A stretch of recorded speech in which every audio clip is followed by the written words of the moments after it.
Hello friends, നമസ്കാരം. Sari rice പ്ലസിൻ്റെ മറ്റൊരു economics ക്ലാസ്സിലേക്ക് സ്വാഗതം. അപ്പോൾ നമ്മൾ പ്രൈവറ്റൈസേഷനെ കുറിച്ചും ലിബറലൈസേഷനെ കുറിച്ചൊക്കെ പഠിച്ചു കഴിഞ്ഞു. ന്യൂ ഇക്കണോമിക് പോളിസിയുടെ ഭാഗമായിട്ടുള്ള പ്രൈവറ്റൈസേഷൻ അതുപോലെ ലിബറലൈസേഷൻ നമ്മൾ പഠിച്ചു കഴിഞ്ഞു. ഇന്ന് നമ്മൾ പോകുന്നത് ഗ്ലോബലൈസേഷനെ കുറിച്ച്. അതിൻ്റെ അവസാന പാർട്ടാണ്. 3 പില്ലേഴ്സ് ഉണ്ടെന്ന് പറഞ്ഞല്ലേ. അതിൽ ഗ്ലോബലൈസേഷൻ, ആഗോളവൽക്കരണത്തെക്കുറിച്ചാണ് പഠിക്കുന്നത്. ഓക്കെ, ക്ലാസ്സിലേക്ക് പോയാലോ. അപ്പോൾ ആദ്യം നമ്മൾ പതിപോലെ നോക്കുന്നത് ഈ പാർട്ടിൽ നിന്ന് ചോദിച്ച ക്വസ്റ്റ്യൻസ് ആണ്. ഇപ്പോൾ ലേറ്റസ്റ്റ് ആയിട്ട് ലാബോറട്ടറി അസിസ്റ്റൻറ്റ് ചോദിച്ച ഒരു എക്സാമിന് ചോദിച്ച ക്വസ്റ്റ്യനാണ്. 2025 ലേറ്റസ്റ്റ് ക്വസ്റ്റ്യനാണ്. നോക്കിയേ, നമ്മൾ ഈ പഠിക്കുന്ന പാർട്ടിൽ നിന്നാണ്. ആഗോളവൽക്കരണം എന്നതുകൊണ്ട് അർത്ഥമാക്കുന്നത് എന്താണ്? രാജ്യങ്ങൾ തമ്മിലുള്ള ദ്രുത സംയോജന പ്രക്രിയയാണ്. രാജ്യങ്ങൾക്കിടയിൽ കൂടുതൽ സാധനങ്ങളും സേവനങ്ങളുടെയും നിക്ഷേപവും സാങ്കേതികവിദ്യയും നീങ്ങുന്നു. ലോകത്തിലെ മിക്ക പ്രദേശങ്ങളും പരസ്പരം അടുത്ത ബന്ധം പുലർത്തുന്നു. മുകളിൽ പറഞ്ഞവ എല്ലാം. അപ്പോൾ കുറച്ച് പേർക്കെങ്കിലും ആൻസർ അറിയാമായിരിക്കും ഇതിൻ്റെ. അപ്പോൾ ഇല്ലാത്തവർ നമുക്ക് ക്ലാസ് കഴിയുമ്പോൾ നമുക്ക് അതിനകത്ത് ആൻസർ കണ്ടെത്താൻ പറ്റും. ഓക്കെ, അവിടെ നോക്ക്. 2024 പ്രൊബേഷൻ ഓഫീസർ ചോദിച്ചൊരു ക്വസ്റ്റ്യനാണ്. Which of the following statements are correct about globalisation? അല്ലേ, ഗ്ലോബലൈസേഷനുമായി ബന്ധപ്പെട്ട കറക്റ്റ് സ്റ്റേറ്റ്മെന്റ് ഏതാണ്? Globalisation is a process where capital moves effortlessly across borders, financial interconnections deepen, and people across boundaries, leading to both cultural convergence and conflict. The swift, അടുത്ത രണ്ടാമത്തെ point നോക്കുക. The swift movement of commodities across different regions and the spread of images through media screens help people to create new identities and mediate encounters between different cultures. അടുത്ത നോക്കുക. Globalization involves rapid circulation of ideologies which leads to struggles framed around cultural authenticity and foreign influence. അപ്പോൾ ഇതൊക്കെ നമുക്ക് answer കണ്ടെത്താം. നമുക്ക് last class കഴിയുമ്പോൾ okay ആവും. അപ്പോൾ അടുത്ത് നമുക്ക് ചേരുമ്പടി ചേർക്കുന്ന ഒരു ക്വസ്റ്റ്യൻ ആണ്. 2024 മാട്രൺ ഗ്രേഡ് 1 എക്സാമിന് ചോദിച്ച മെയിൻ എക്സാമിന് ചോദിച്ചതാണ്. ഉദാരവൽക്കരണം, സ്വകാര്യവൽക്കരണം, ആഗോളവൽക്കരണവുമായി ബന്ധപ്പെട്ട ആൻസർ. ഇതിപ്പോൾ നിങ്ങൾക്ക് പെട്ടെന്ന് കിട്ടും. കാര്യം സ്വകാര്യവൽക്കരണവും ഉദാരവൽക്കരണവും നമ്മൾ പഠിച്ചു കഴിഞ്ഞത് കൊണ്ട് നമുക്ക് ഈസി ആയിട്ട് ആൻസർ കണ്ടെത്താൻ പറ്റും. ഓക്കെ, അപ്പോൾ ഇന്ന് നമുക്ക് ക്ലാസ്സിലേക്ക് പോയാലോ. അപ്പോൾ ഗ്ലോബലൈസേഷൻ, ആഗോളവൽക്കരണം നോക്കാം. Globalisation means integration of countries of the world. Globalisation എന്ന് വെച്ചാൽ എന്താണ്ട്? Integration of countries of the world അല്ലേ. ഗ്ലോബലൈസേഷൻ കൊണ്ട് ഉദ്ദേശിക്കുന്നത് രാജ്യങ്ങളുടെ സംയോജനമാണ്. രാജ്യങ്ങളുടെ എന്താണ്ട് സംയോജനം. Globalisation means integration of countries of the world. അപ്പോൾ സിമ്പിളായിട്ട് നമുക്ക് ഇങ്ങനെ പറയാം. Globalisation means integration of the countries of the world. ലോകരാജ്യങ്ങളുടെ സംയോജനമാണ് എന്തെന്ന് പറയുന്നത്? ഗ്ലോബലൈസേഷൻ എന്ന് പറയുന്നത്. ഓക്കെ, അടുത്ത നോക്ക്. Globalisation is defined as the increase in the dependence of nations through the cross border movement of goods, services, technology, knowledge, people and capital. നമ്മൾ കുറച്ച് വിശദമായിട്ട് പറയുകയാണെങ്കിൽ globalisation is defined as the increase in the dependence of nations. Increase in the dependence of nation. രാജ്യങ്ങളുടെ ആശ്രയത്വം കൂടുന്നു. ഒരു രാജ്യം മറ്റൊരു രാജ്യത്തെ ആശ്രയിക്കുന്ന ആശ്രയത്വം ഉണ്ടല്ലോ, പരസ്പര ആശ്രയത്വം വർദ്ധിപ്പിക്കുന്നു. ഗ്ലോബലൈസേഷൻ എന്തിലൂടെയാണ്? Through the cross border movement, അതിർത്തികൾ കടന്നുള്ള മൂവ്മെന്റിലൂടെ. എന്തിന്റെ മൂവ്മെന്റ് ആണ് ഉണ്ടാകുന്നത്? Goods, services, technology, knowledge, people and capital. അപ്പോൾ ഈ ഗ്ലോബലൈസേഷൻ എന്ത് സാധ്യമാക്കുന്നു? Globalisation is defined as increase in the dependence of nations. രാജ്യങ്ങളുടെ ഡിപ്പെൻഡൻസിലുള്ള വർധനവാണ്, പരസ്പര ആശ്രയത്വത്തിലുള്ള വർധനവാണ് ഗ്ലോബലൈസേഷൻ എന്ന് പറയുന്നത്. എന്തിലൂടെയാണ് ആശ്രയത്വം ഉണ്ടാകുന്നത്? Through the cross border movement, അതിർത്തികൾ കടന്നുള്ള മൂവ്മെന്റ്. ഒരു രാജ്യത്തിന്റെ അതിർത്തി കടന്ന് മറ്റു രാജ്യത്തേക്ക്, അവിടെ നിന്ന് മറ്റു രാജ്യത്തേക്ക്, അതിർത്തികൾ കടന്നുള്ള മൂവ്മെന്റ്. എന്തൊക്കെയാണ് മൂവ് ചെയ്യുന്നത് ഒരു രാജ്യത്ത് നിന്ന് മറ്റു രാജ്യത്തേക്ക്? ഗുഡ്സ്, സർവീസസ്, ടെക്നോളജി, സാങ്കേതിക വിദ്യ, നോളജ്, വിജ്ഞാനം, പീപ്പിൾ, ആളുകൾ, മീൻസ് സ്റ്റുഡൻസ് ആകാം, ലേബേഴ്സ് ആകാം, ആൻഡ് ക്യാപിറ്റൽ, മൂലധനം. ഇങ്ങനെ ക്രോസ് ബോർഡർ മൂവ്മെന്റ് ഉണ്ടാകുന്നു അല്ലേ.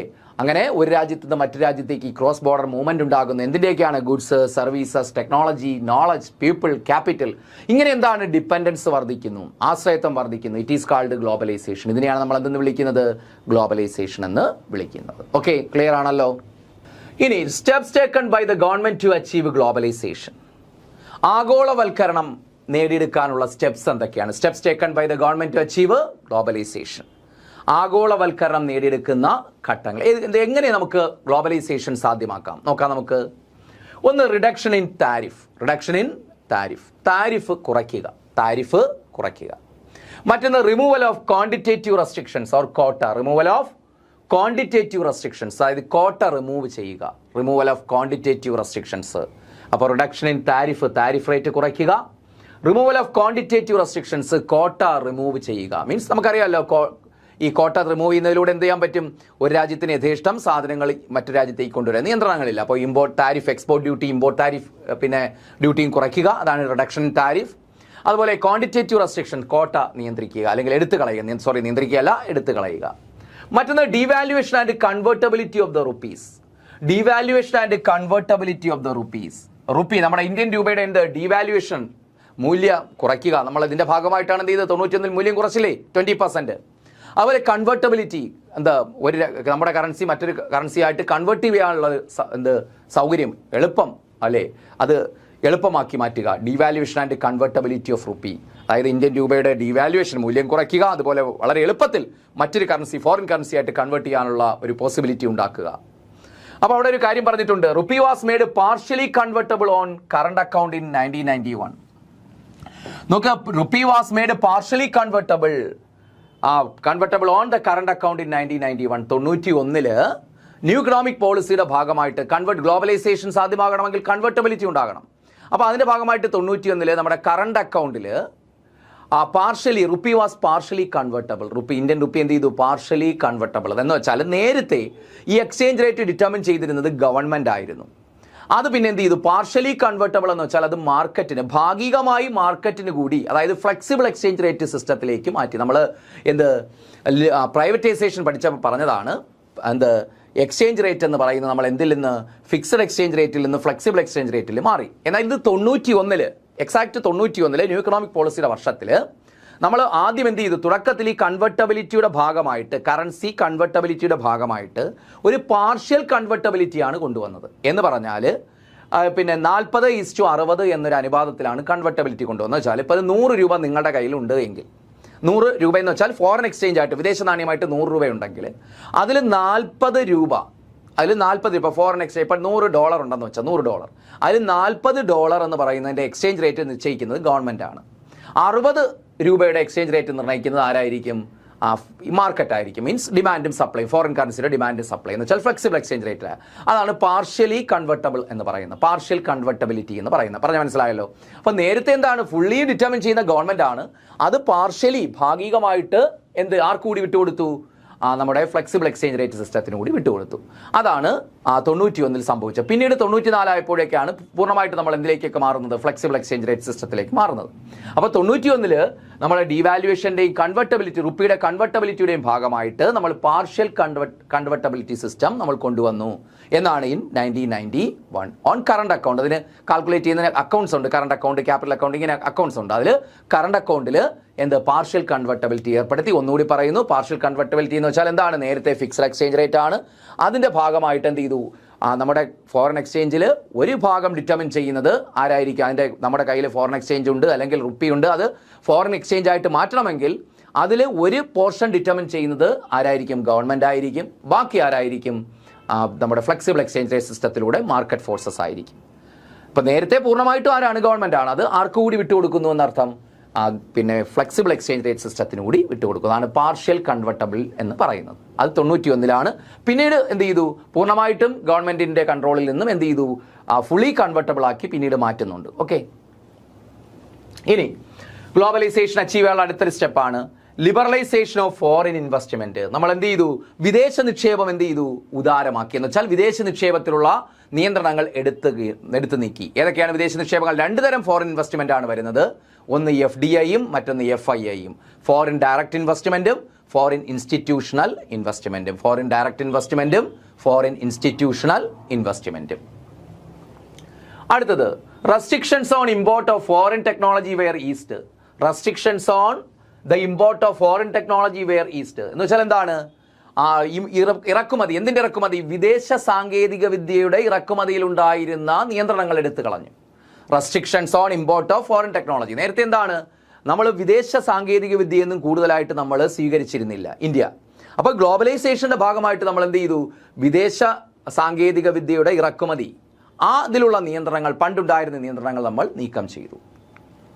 അടുത്ത് enactment of FEMA, foreign exchange management act പാസ്സാക്കി അല്ലേ? എനാക്ട്മെന്റ് ഫെറയ്ക്ക് പകരം എന്ത് ചെയ്തു? ഫോറിൻ എക്സ്ചേഞ്ച് മാനേജ്മെന്റ് ആക്ട് 99 പാസ്സാക്കുന്നുണ്ട് ഗ്ലോബലൈസേഷൻ പ്രൊമോട്ട് ചെയ്യാൻ വേണ്ടി, ഫോറിൻ എക്സ്ചേഞ്ച് മാനേജ്മെന്റ് ആക്ട്. അടുത്ത introduction of long term EXIM policy.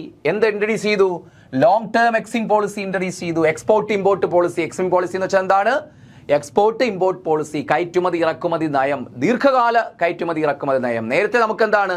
Short ടേമിലേക്കുള്ള അതാത് വർഷത്തേക്കുള്ള എക്സിം പോളിസിയാണ് ഉണ്ടായിരുന്നത്, എക്സ്പോർട്ട് ഇമ്പോർട്ട് പോളിസി. എന്നാൽ നമ്മൾ എന്ത് ചെയ്തു? ഒരു സ്റ്റേബിൾ ആയിട്ടുള്ള ഒരു ദീർഘകാല എക്സിം പോളിസി നമ്മൾ ഇൻട്രൊഡ്യൂസ് ചെയ്തു.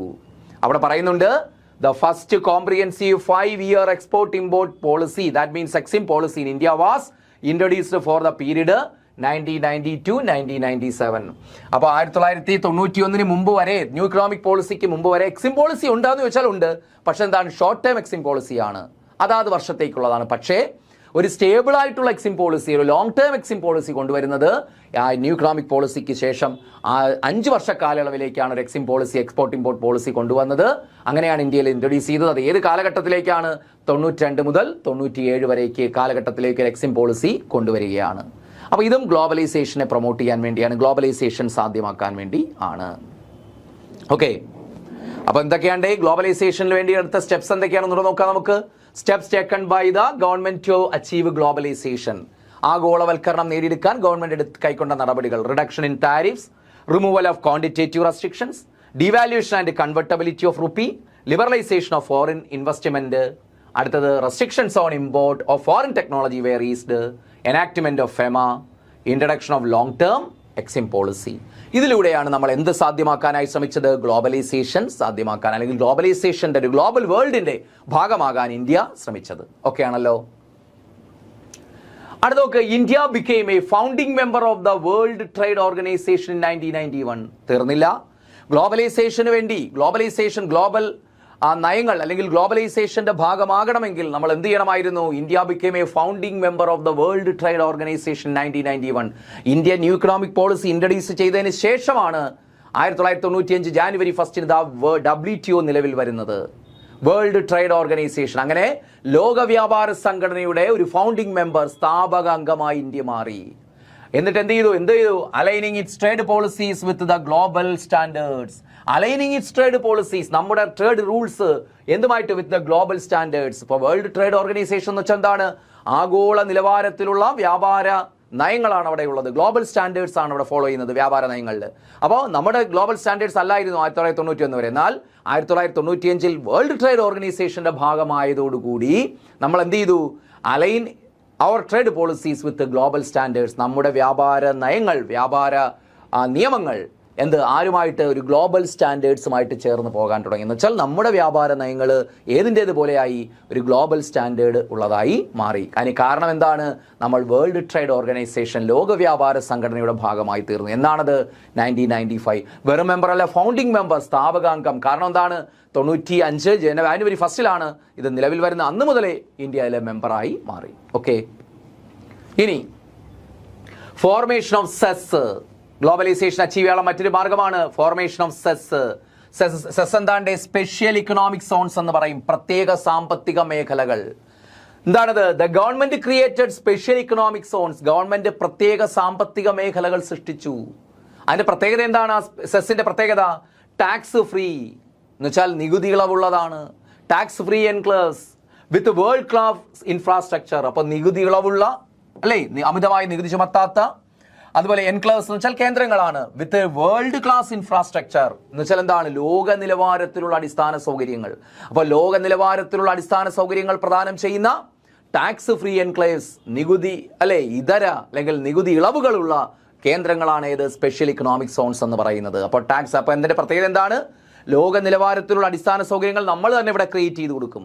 പ്രത്യേക ഒരു ഏരിയ സൃഷ്ടിച്ച് അവിടെ നല്ല റോഡുകൾ നിർമ്മിക്കും. IT സൗകര്യങ്ങൾ എന്ന് വെച്ചാൽ ഇൻഫർമേഷൻ ടെക്നോളജിക്ക് വേണ്ട പ്രത്യേകിച്ച് ഇന്റർനെറ്റ് സൗകര്യങ്ങൾ എത്തിക്കുന്നുണ്ട്, താമസ സൗകര്യം എത്തിക്കുന്നു, ട്രാൻസ്പോർട്ടേഷൻ ഫെസിലിറ്റി, അതാണ് അത് ലോക നിലവാരത്തിലുള്ള സൗകര്യങ്ങൾ. അതുപോലെ നികുതി ഇളവുകൾ ഏർപ്പെടുത്തുന്നു. അങ്ങനെയുള്ളൊരു പ്രത്യേക ഏരിയ സൃഷ്ടിക്കുന്നു. എന്നിട്ട് നമ്മൾ ആരെ ക്ഷണിക്കുന്നു? വിദേശ കമ്പനികളെ ക്ഷണിക്കുന്നു. അപ്പോൾ അവർ നിക്ഷേപം നടത്താൻ തയ്യാറാകും. അതാണ് സ്പെഷ്യൽ ഇക്കണോമിക് സോൺ എന്ന് പറയുന്നത്. നമ്മുടെ ടെക്നോ പാർക്കൊക്കെ അതിന്റെ ഭാഗമായിട്ട് വരും.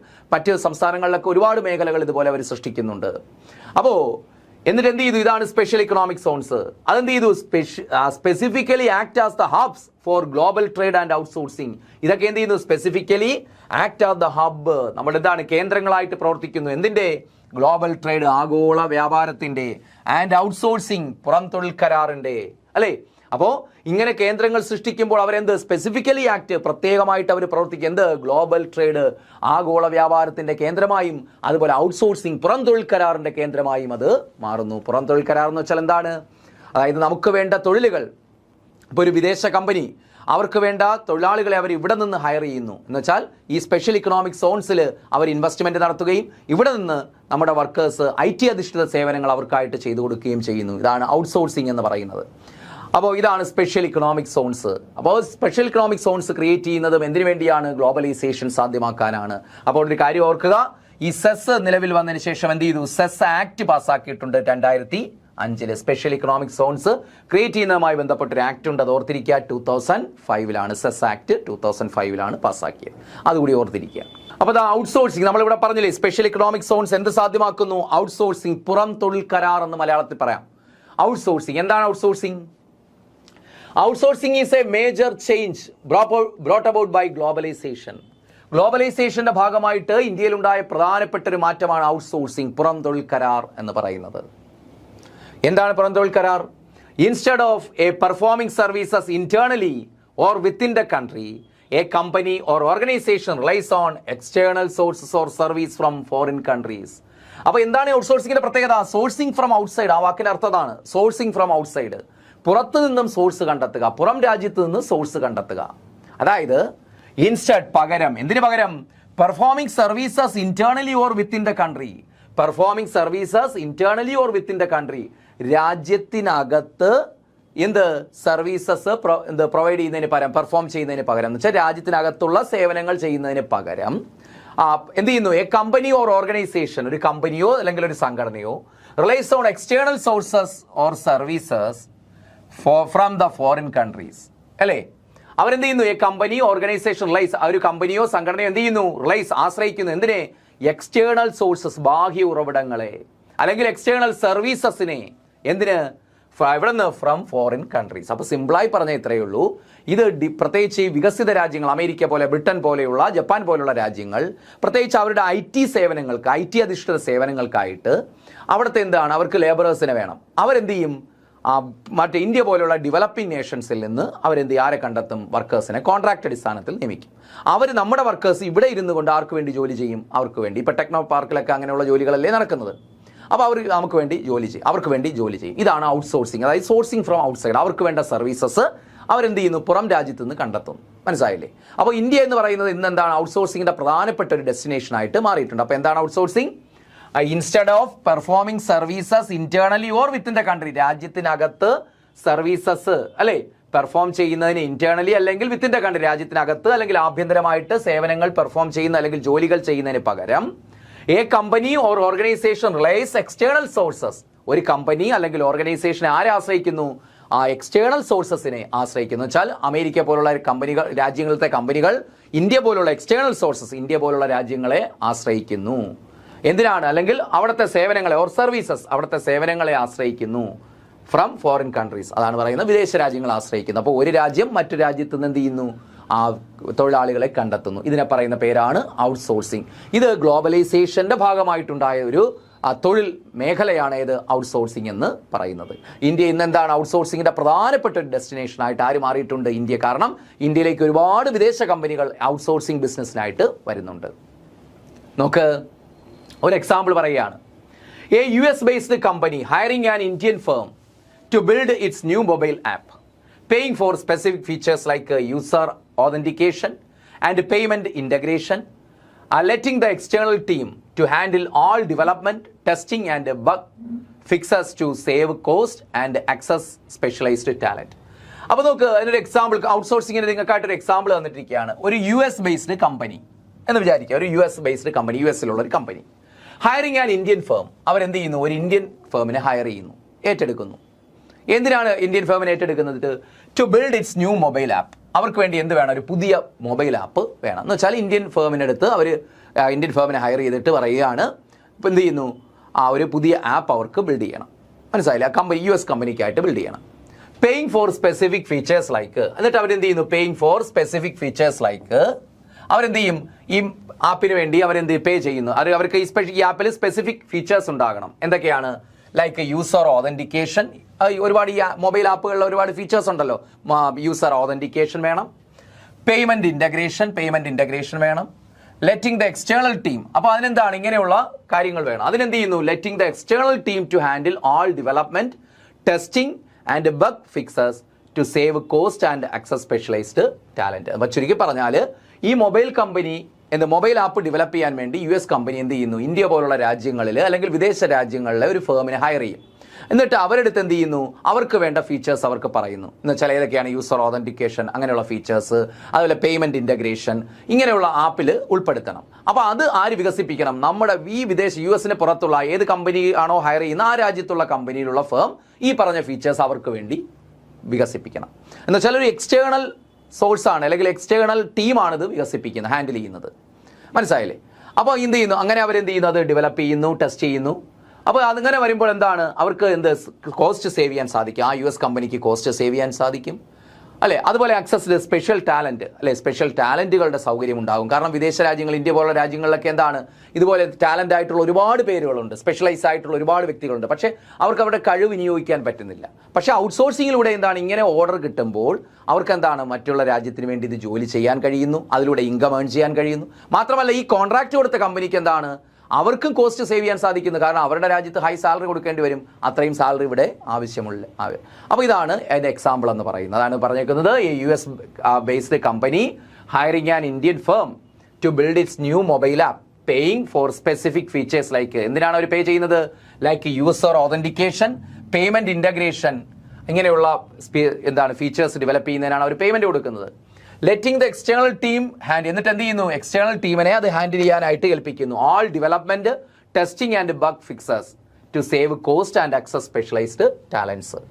അപ്പോൾ കോസ്റ്റ് സേവ് ചെയ്യാനും അതുപോലെ സ്പെഷ്യലൈസ്ഡ് ടാലൻസിൻ്റെ സേവനം ലഭ്യമാക്കാനും ഇതിലൂടെ അവർക്ക് കഴിയുന്നു. ഇതാണ് എന്തെന്ന് പറയുന്നത്? ഔട്ട്സോഴ്സിംഗ് എന്ന് പറയുന്നത്.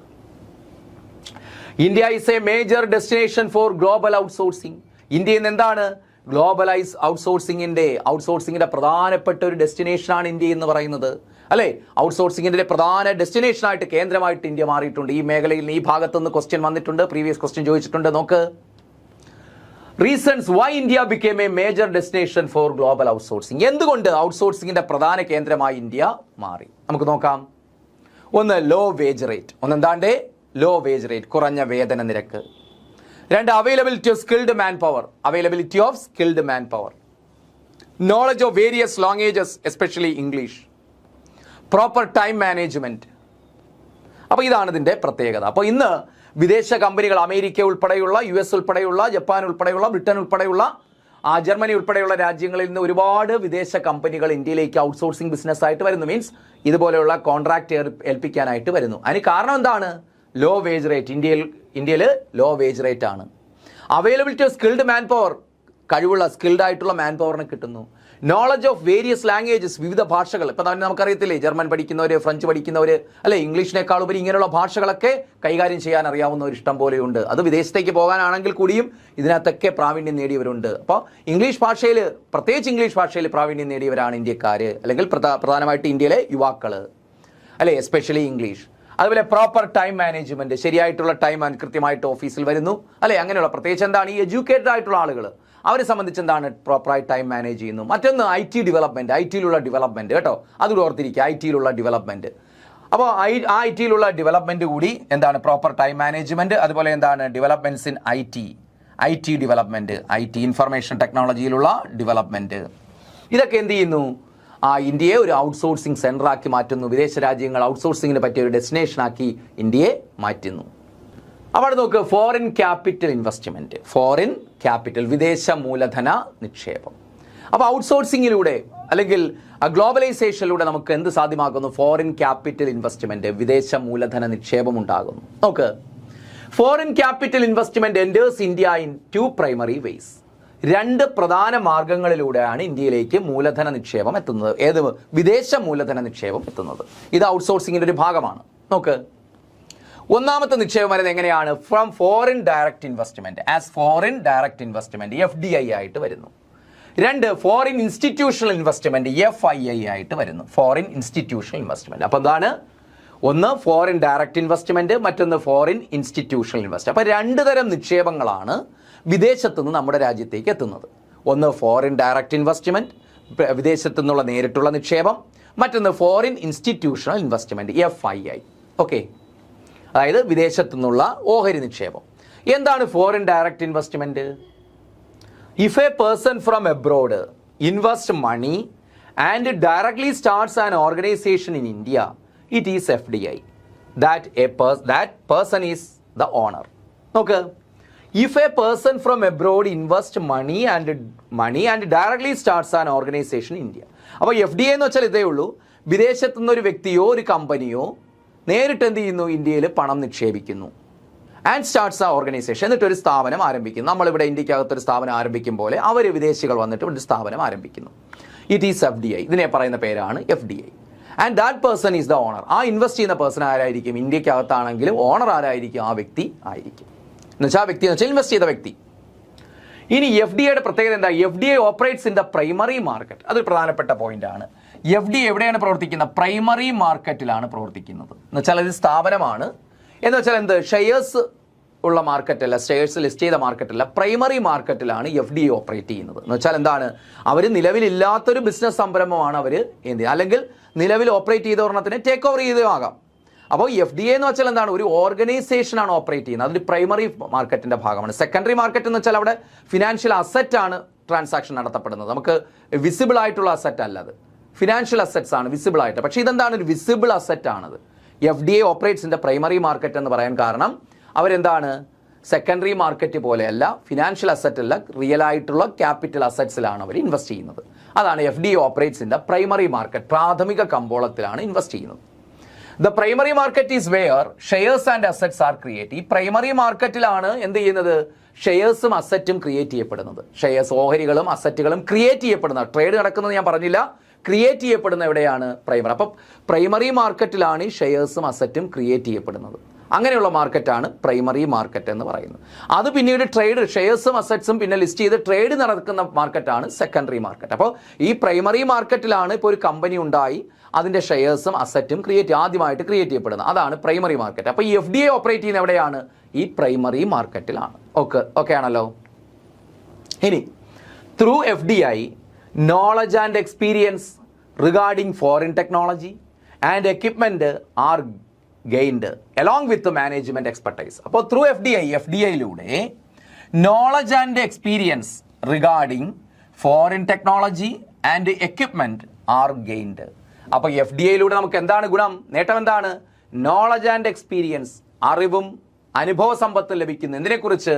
Foreign technology. കാരണം വിദേശ സാങ്കേതിക വിദ്യ ആയിരിക്കുമല്ലോ അവരിവിടെ ഇൻവെസ്റ്റ് ചെയ്യുന്നത്, കൊണ്ടുവരുന്നത്.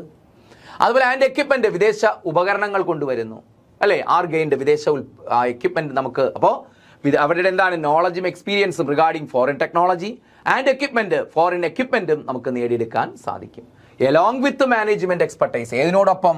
മാനേജ്മെന്റ് എക്സ്പെർട്ടൈസിനോടൊപ്പം. നമ്മളെക്കാൾ മികച്ച മാനേജ്മെന്റ് എക്സ്പെർട്ടൈസ് ആണ് അവിടെ ഉള്ളത്, വികസിത രാജ്യങ്ങളല്ലേ. അപ്പോൾ FDIയിലൂടെ അവരുടെ ഫോറിൻ ടെക്നോളജിയും ഫോറിൻ എക്വിപ്മെൻറ്റും നേടിയെടുക്കാൻ സാധിക്കും.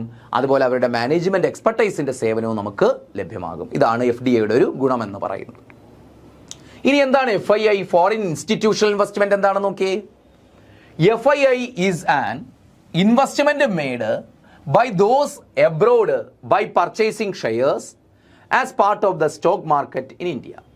FII is what is primarily seen in India. അപ്പോൾ FII എന്താണ്? FII is an investment made by those abroad by purchasing as part of the stock market in India. അതായത് സ്റ്റോക്ക് മാർക്കറ്റിൻ്റെ ഭാഗമായി, ഇന്ത്യയിലെ സ്റ്റോക്ക് മാർക്കറ്റിൻ്റെ ഭാഗമായിട്ടുള്ള ഷെയർസ്. ഇപ്പോൾ സ്റ്റോക്ക് മാർക്കറ്റിലൂടെ നമുക്ക് ഷെയർസ് വാങ്ങാനും വിൽക്കാനും പറ്റൂലേ? ആ ഷെയർസ് എന്ത് ചെയ്യുന്നു? വാങ്ങാനും വിൽക്കാനുമായിട്ട് ഇന്ത്യയിൽ വിദേശി വന്ന്, അല്ലെ, എബ്രോഡുള്ള ആളുകൾ വന്ന് ഇൻവെസ്റ്റ് ചെയ്യുന്നു. അപ്പോൾ FII is the investment made by those abroad, വിദേശത്തുള്ളവരെ ഇൻവെസ്റ്റ് ചെയ്യുന്നു. എങ്ങനെയാണ്? ബൈ പർച്ചേസിംഗ് ഷെയർസ്, ഓഹരികൾ വാങ്ങിക്കൊണ്ട്, as a part of stock market in India. ഇന്ത്യയിലെ സ്റ്റോക്ക് NSEയിൽ നിന്നും BSEയിൽ നിന്നും നമ്മുടെ ഈ നിലവിലുള്ള കമ്പനികളുടെ ഷെയർസ് അവർ വാങ്ങുന്നു, വിദേശികൾ വാങ്ങുന്നു. അപ്പോൾ ഒരു ഇൻവെസ്റ്റ്മെൻ്റ് അല്ലേ? ആ ഇൻവെസ്റ്റ്മെൻ്റ് ആണ് FII. അല്ലാതെ ഡയറക്റ്റ്ലി ഒരു ഓർഗനൈസേഷൻ ആരംഭിക്കുന്നതല്ല FII. ഡയറക്റ്റ്ലി ഒരു വിദേശ കമ്പനി വന്ന് ഓർഗനൈസേഷൻ ആരംഭിച്ചാൽ അത് FDI ആണ്. എന്നാൽ നിലവിലുള്ള ഇന്ത്യൻ കമ്പനികളുടെ ഷെയർസ് ആണ് വാങ്ങുന്നതെങ്കിൽ അത് FII എന്ന് പറയും. FII is what primarily seen in India. ഇന്ത്യയിൽ പ്രധാനമായിട്ടും വരുന്ന നിക്ഷേപം ഏതാണ്? FII ആണ്. FDIക്കാൾ ഏതാണ് കൂടുതലും കാണപ്പെടുന്നത്? FII ആണ് കാണപ്പെടുന്നത്. കൂടുതലും ഇന്ത്യയിൽ കൂടുതലും വരുന്ന ഇൻവെസ്റ്റ്മെന്റ് ഏതാണ്? ഫോറിൻ ഇൻസ്റ്റിറ്റ്യൂഷണൽ ഇൻവെസ്റ്റ്മെന്റ് ആണ് ഉണ്ടാകുന്നത്. ഓക്കെ, ഇനി FII operates in the secondary market. അപ്പോൾ FDI എവിടെയാണ് ഓപ്പറേറ്റ് ചെയ്തത്? പ്രൈമറി മാർക്കറ്റിലാണെങ്കിൽ FII എവിടെയാണ്? Secondary market. കാരണം ഷെയർസിന്റെ ട്രേഡിംഗ് അല്ലേ. The secondary market is wear shares are boat and sold. Shares, ഓഹരികൾ അല്ലേ, കമ്പനികളുടെ ഓഹരികൾ വാങ്ങുകയും വിൽക്കുകയും ചെയ്യുന്ന മാർക്കറ്റാണ് സെക്കൻഡറി മാർക്കറ്റ്.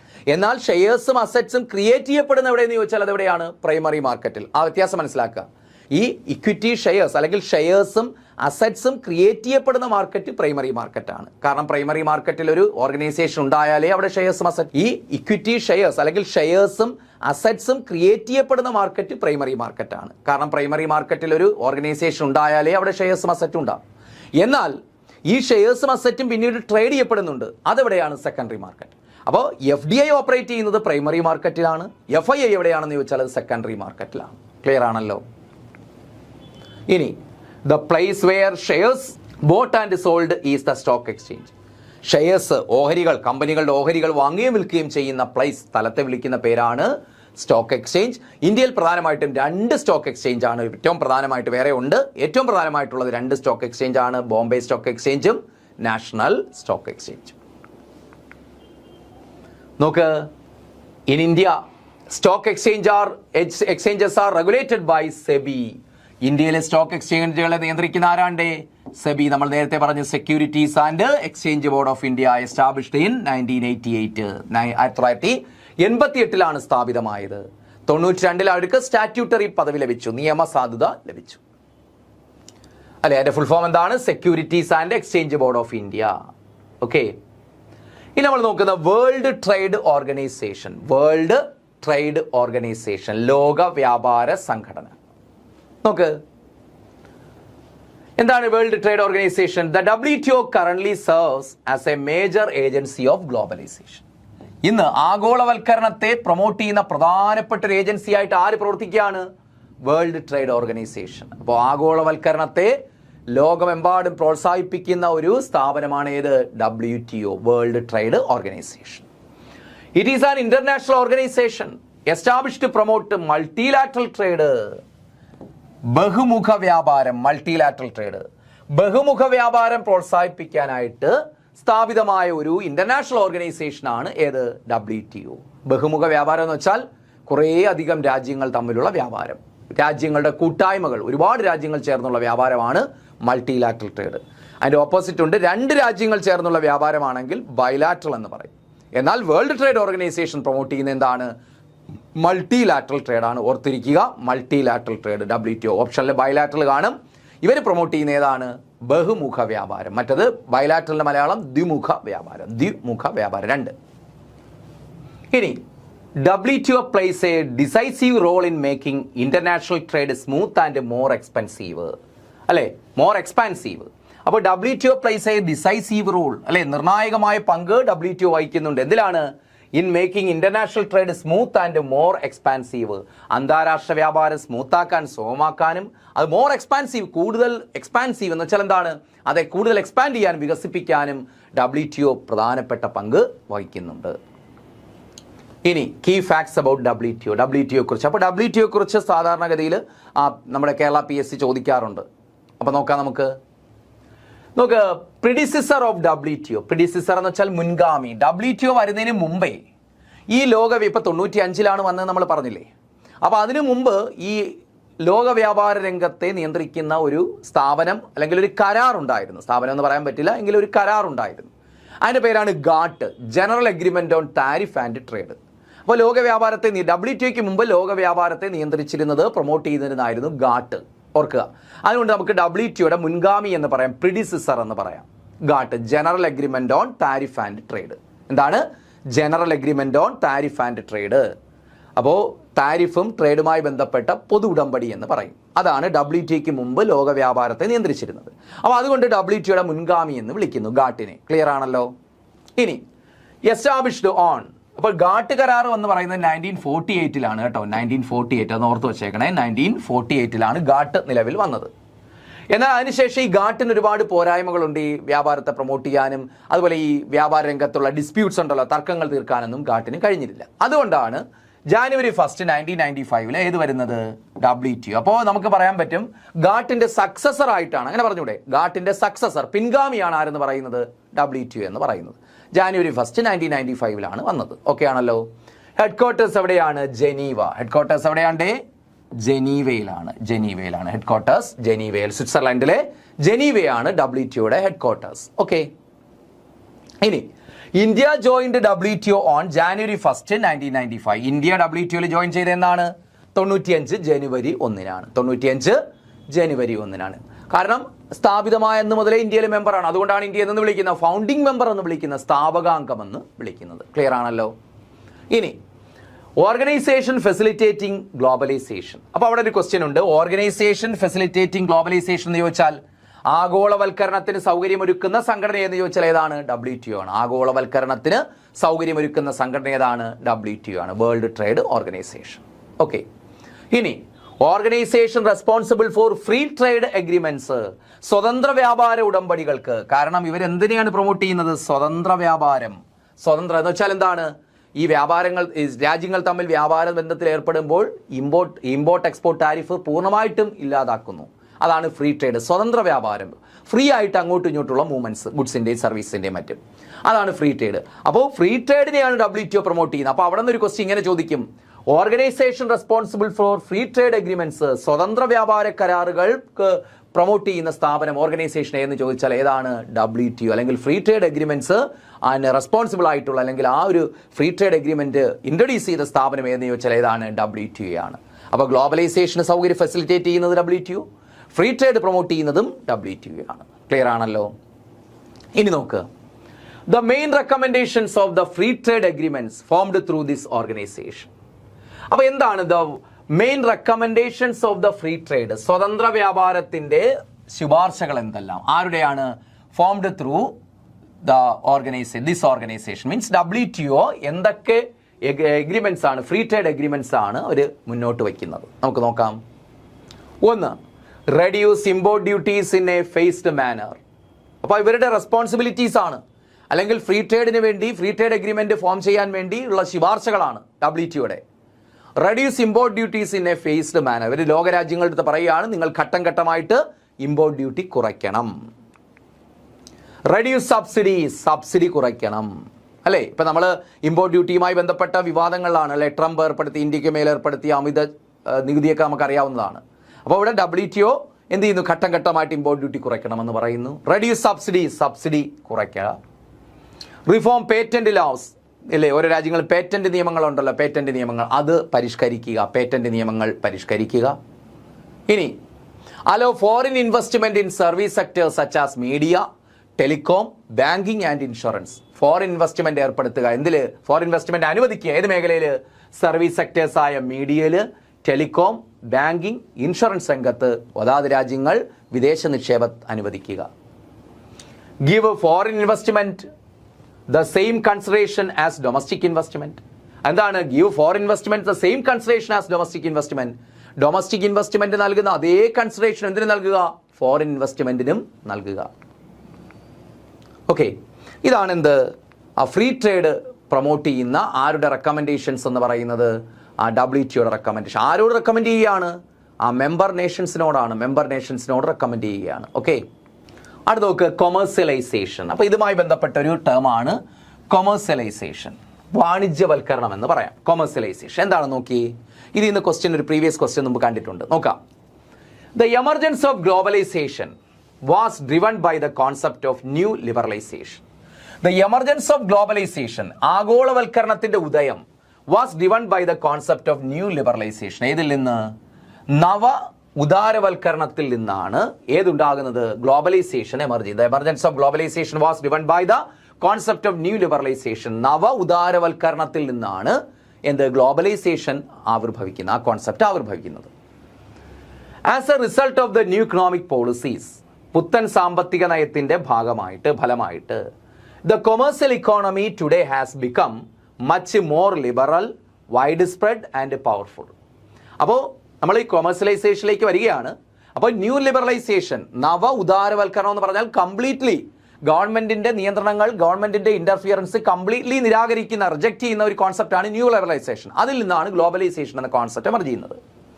അപ്പോൾ ഇവർ പറയുന്നത് as a result of new economic policies, പുത്തൻ സാമ്പത്തിക നയങ്ങളുടെ ഫലമായി ദ കൊമേഴ്സ്യൽ ഇക്കോണമി ടുഡേ, വാണിജ്യ സമ്പത്ത് വ്യവസ്ഥ ഹാസ് ബിക്കം മച്ച് മോർ. കാര്യം എന്താണ്, നമ്മുടെ ഇക്കോണമി ഇപ്പോൾ എന്താണ്, കൊമേഴ്സ്യൽ ആയിട്ട് മാറി, എല്ലാം വാണിജ്യ അധിഷ്ഠിതമായിട്ട് മാറി, മാർക്കറ്റ് ഓറിയന്റഡ് ആയിട്ട് മാറി. അങ്ങനെ കൊമേഴ്സ്യൽ, ഇന്നത്തെ കൊമേഴ്സ്യൽ ഇക്കോണമി എന്താണ്, has become much more liberal. Commercial economy today, ഇന്നത്തെ കൊമേഴ്സ്യൽ ഇക്കോണമി ഇന്ന് എന്തായി മാറി, മച്ച് മോർ ലിബറൽ, ഉദാരമായി, വൈഡ് സ്പ്രെഡ്, വ്യാപകമായി, ആൻഡ് പവർഫുൾ, ശക്തമായി. അപ്പോൾ എന്തിലൂടെ എല്ലാ രാജ്യങ്ങളിലും ഇതുപോലെ പുത്തൻ സാമ്പത്തിക നയങ്ങൾ ഇൻട്രൊഡ്യൂസ് ചെയ്തു, ഇൻക്ലൂഡിങ് ഇന്ത്യ. അങ്ങനെ നമ്മുടെ കൊമേഴ്സ്യൽ ഇക്കോണമി, അതായത് രാജ്യത്തെ കൊമേഴ്സ്യൽ ഇക്കോണമി, വാണിജ്യ ഇക്കോണമി എന്ന് പറയുന്നത് ബിക്കം മച്ച് മോർ ലിബറൽ, കൂടുതൽ ഉദാരമായി, നിയന്ത്രണങ്ങളില്ലാതായി, വൈഡ് സ്പ്രെഡ്, വ്യാപകമായി, ആൻഡ് പവർഫുൾ, ശക്തമായി മാറി. Government control over the commercial economy has diminished. ഇന്ന് എല്ലാ രാജ്യങ്ങളിലും നോക്കിയാൽ അറിയാൻ പറ്റും, കൊമേഴ്സ്യൽ ഇക്കോണമിയിലുള്ള ഗവൺമെന്റ് നിയന്ത്രണങ്ങൾ കുറഞ്ഞു വരികയാണ്, അല്ലേ? കൊമേഴ്സ്യൽ ഇക്കോണമിയിലുള്ള ഗവൺമെന്റ് നിയന്ത്രണങ്ങൾ നമ്മുടെ വാണിജ്യ സമ്പത്ത് വ്യവസ്ഥയിലുള്ള, വ്യാപാര വാണിജ്യ സമ്പത്ത് വ്യവസ്ഥയിലുള്ള ഗവൺമെന്റ് നിയന്ത്രണങ്ങൾ ഇന്നെന്താണ്, സ്റ്റെപ്പ് ബൈ സ്റ്റെപ്പ് ആയിട്ട് കുറഞ്ഞു വരികയാണ്. നോക്ക്, several new sectors such as infrastructure development, basic industries, banking and insurance have come under the commercial economy. ഇനി എന്തൊക്കെയാണ് ഇതിൽ വരുന്നത്? Several new sectors such as infrastructure, പുതിയ മേഖലകളായ അടിസ്ഥാന സൗകര്യം, ഇൻഫ്രാസ്ട്രക്ചർ ഡെവലപ്മെന്റ്, അടിസ്ഥാന സൗകര്യ വികസനം, ബേസിക് ഇൻഡസ്ട്രീസ്, അടിസ്ഥാന വ്യവസായങ്ങൾ, banking and insurance have come under the commercial economy, അല്ലേ? ഇതൊക്കെ, ഈ മേഖലകളൊക്കെ പുതിയ സെക്ടേഴ്സ് ആയ ഇൻഫ്രാസ്ട്രക്ചർ, അടിസ്ഥാന സൗകര്യ വികസനം, basic industries, banking and insurance, ഇതൊക്കെ പുതുതായിട്ട് ഏതിനോടൊപ്പം ചേരുകയാണ്, നമ്മുടെ വാണിജ്യ സമ്പത്ത് വ്യവസ്ഥയുടെ ഭാഗമായി മാറിയിരിക്കുന്നു. നോക്ക്, many institutions that were previously government owned have been privatized and integrated into commercial economy. Many institutions, നിരവധി സ്ഥാപനങ്ങൾ, that were previously government owned, നേരത്തെ എന്താണ്, ഗവൺമെന്റിന്റെ ഉടമസ്ഥയിൽ ഉണ്ടായിരുന്ന നിരവധി സ്ഥാപനങ്ങൾ, ഹാവ് ബീൻ പ്രൈവറ്റൈസ്ഡ്, എന്ത് ചെയ്തിട്ടുണ്ട്, സ്വകാര്യവൽക്കരിച്ചിട്ടുണ്ട്, and integrated in the commercial economy, ഏതുമായിട്ട് സംയോജിച്ചിട്ടുണ്ട്, കൊമേഴ്സ്യൽ ഇക്കോണമിയുമായിട്ട് കൂടി ചേർന്നിട്ടുണ്ട്. അപ്പോൾ നിരവധി വ്യവസായങ്ങൾ, നിരവധി സ്ഥാപനങ്ങൾ, പ്രീവിയസ്ലി ഗവൺമെന്റ് ഓൺഡ്, നേരത്തെ ഗവൺമെന്റ് ഉടമസ്ഥയിൽ ഉണ്ടായിരുന്ന നിരവധി സ്ഥാപനങ്ങൾ, ഹാവ് ബീൻ പ്രൈവറ്റൈസ്ഡ്, എന്ത് ചെയ്തിട്ടുണ്ട്, ഇന്ന് സ്വകാര്യവൽക്കരിച്ചു, ആൻഡ് ഇന്റഗ്രേറ്റഡ് ഇൻ കൊമേഴ്സ്യൽ, എന്നിട്ട് നമ്മുടെ കൊമേഴ്സ്യൽ ഇക്കോണമിയുടെ എന്ന് വെച്ചാൽ നിയന്ത്രണങ്ങളില്ലാത്ത നമ്മുടെ വാണിജ്യ സമ്പത്ത് വ്യവസ്ഥയുടെ ഭാഗമായി മാറിയിട്ടുണ്ട്. നോക്ക്, the trend has shifted towards making everything available in the commercial economy or accessible through it. This trend is known as commercialization. അപ്പോൾ എന്താണ്, the trend has shifted towards, ഇന്ന് എന്താണ്, നമ്മുടെ ട്രെൻഡ് ഷിഫ്റ്റ് ചെയ്തിരിക്കുന്നു, making everything available in the commercial economy. നമുക്ക് വേണ്ടതെല്ലാം ഇന്ന് available ആണ് നമ്മുടെ രാജ്യത്ത്, നമ്മുടെ കൊമേഴ്സ്യൽ ഇക്കോണമിയിൽ നിന്ന് നമുക്ക് വേണ്ടതെല്ലാം അവൈലബിൾ ആണ്. ഓർ അക്സസബിൾ ത്രൂ ഇറ്റ്, അല്ലെങ്കിൽ അതിലൂടെ നമുക്ക് അക്സസബിൾ ആണ്, അല്ലേ? Making everything available in the commercial, എല്ലാം കൊമേഴ്സ്യൽ ഇക്കോണമിയിലൂടെ ഇന്ന് ലഭ്യമാക്കുന്നു. Making available in the commercial economy or accessible through it, അല്ലെങ്കിൽ നമുക്കത് ലഭ്യമാണ്, അല്ലേ? എല്ലാം ലഭ്യമാക്കുന്നു, അല്ലെങ്കിൽ അത് ലഭിക്കുന്നു. This trend is known as commercialisation. അപ്പോൾ നമുക്ക് വേണ്ട എല്ലാ ഉൽപ്പന്നങ്ങളും, എല്ലാ സേവനങ്ങളും നമ്മുടെ നേരത്തെ ഇതൊക്കെ ഗവൺമെന്റ് അല്ലേ പ്രൊവൈഡ് ചെയ്തുകൊണ്ടിരുന്നത്, കുറേ സേവനങ്ങളെല്ലാം ഗവൺമെന്റ് ആണ്. എന്നാൽ ഇന്നെല്ലാം കൊമേഴ്സ്യൽ ഇക്കോണമിയുടെ ഭാഗമായി മാറിയിരിക്കുന്നു. വാണിജ്യ അടിസ്ഥാനത്തിൽ, വാണിജ്യാധിഷ്ഠിതമായിട്ടാണ്, പ്രോഫിറ്റ് ഓറിയന്റഡ് ആയിട്ടാണ് ഇത് ലഭ്യമാകുന്നത്. This is known as commercialisation. അപ്പോൾ എല്ലാം കൊമേഴ്സ്യൽ ഇക്കോണമിയുടെ ഭാഗമായിട്ട്, മാർക്കറ്റ് ഓറിയന്റഡ് ആയിട്ട് എല്ലാ സേവനങ്ങളും മാറുന്നു. ദിസ് പ്രോസസ്, ഈ പ്രോസസ്സിനെ പറയുന്ന പേരാണ് വാണിജ്യവൽക്കരണം, കൊമേഴ്സ്യലൈസേഷൻ എന്ന് പറയുന്നത്. മനസ്സിലായല്ലോ? ഇനി the ultimate goal of the commercialization is profit. ആത്യന്തികമായ ലക്ഷ്യം, കൊമേഴ്സ്യലൈസേഷന്റെ ആത്യന്തികമായ ലക്ഷ്യം എന്താണ്? പ്രോഫിറ്റ്. ഈ പറയുന്ന നമ്മളിപ്പോൾ നമ്മുടെ രാജ്യത്ത് ഇപ്പോൾ ക്ഷേമ പെൻഷനും മറ്റു കാര്യങ്ങളുണ്ട്. കുറേ കാലം കഴിയുമ്പോൾ ഇതെല്ലാം അപ്രത്യക്ഷമാകും. ഇപ്പം നമ്മൾ പലപ്പോഴും ഗവൺമെന്റ് സർവീസിന് വേണ്ടി ഇന്ത്യയിൽ ഇപ്പോഴും കാത്തു നിൽക്കുന്നുണ്ട്, അല്ലേ? പല കാര്യങ്ങൾക്കും. പക്ഷേ കുറേ കാലം കഴിയുമ്പോൾ ഈ പറയുന്ന കുടിവെള്ളമാണെങ്കിലും ഗ്യാസ് കണക്ഷൻസ് ആണെങ്കിലും ഇതെല്ലാം കൊമേഴ്സ്യലൈസേഷന്റെ ഭാഗമാകും. അപ്പോൾ ഇതൊക്കെ ഇങ്ങനെ ആയി വന്നുകൊണ്ടിരിക്കുകയാണ്. എല്ലാം ഇപ്പോൾ തന്നെ നമുക്ക് അറിഞ്ഞൂടെ, എല്ലാ ഒരുവിധപ്പെട്ട സാധനങ്ങൾക്കെല്ലാം നമ്മളെന്താണ് ഈ പറയുന്ന ഓൺലൈൻ ട്രേഡിംഗ് പ്ലാറ്റ്ഫോമുകളെയാണ് ആശ്രയിക്കുന്നത്, അല്ലേ? ആമസോണിനെയും ഫ്ലിപ്കാർട്ടിനെയും അതുവഴി മേടിക്കുന്നത്. അതുപോലെ സേവനങ്ങൾക്കെല്ലാം നമ്മൾ എന്താണ് പല പേയ്മെന്റ് മോഡുകൾ ഉപയോഗിക്കുന്നു. അപ്പോൾ അതുവഴി എന്താണ് എല്ലാം കൊമേഴ്സ്യലൈസ് ആണ്. അവരുടെയൊക്കെ ലക്ഷ്യം എന്താണ്? പ്രോഫിറ്റ് ആണ്. അപ്പോൾ ഭാവിയിൽ നമ്മൾ എന്താണ് ഗവൺമെന്റ് റോള് തീരെ ഇല്ലാതാവുകയും നമ്മളൊരു കൊമേഴ്സ്യൽ ഇക്കോണമി ആയിട്ട് മാറുകയും ചെയ്യും. കൊമേഴ്സ്യൽ ഇക്കോണമിയുടെ അൾട്ടിമേറ്റ് എയിം എന്താണ്? പ്രോഫിറ്റ് ആണ്.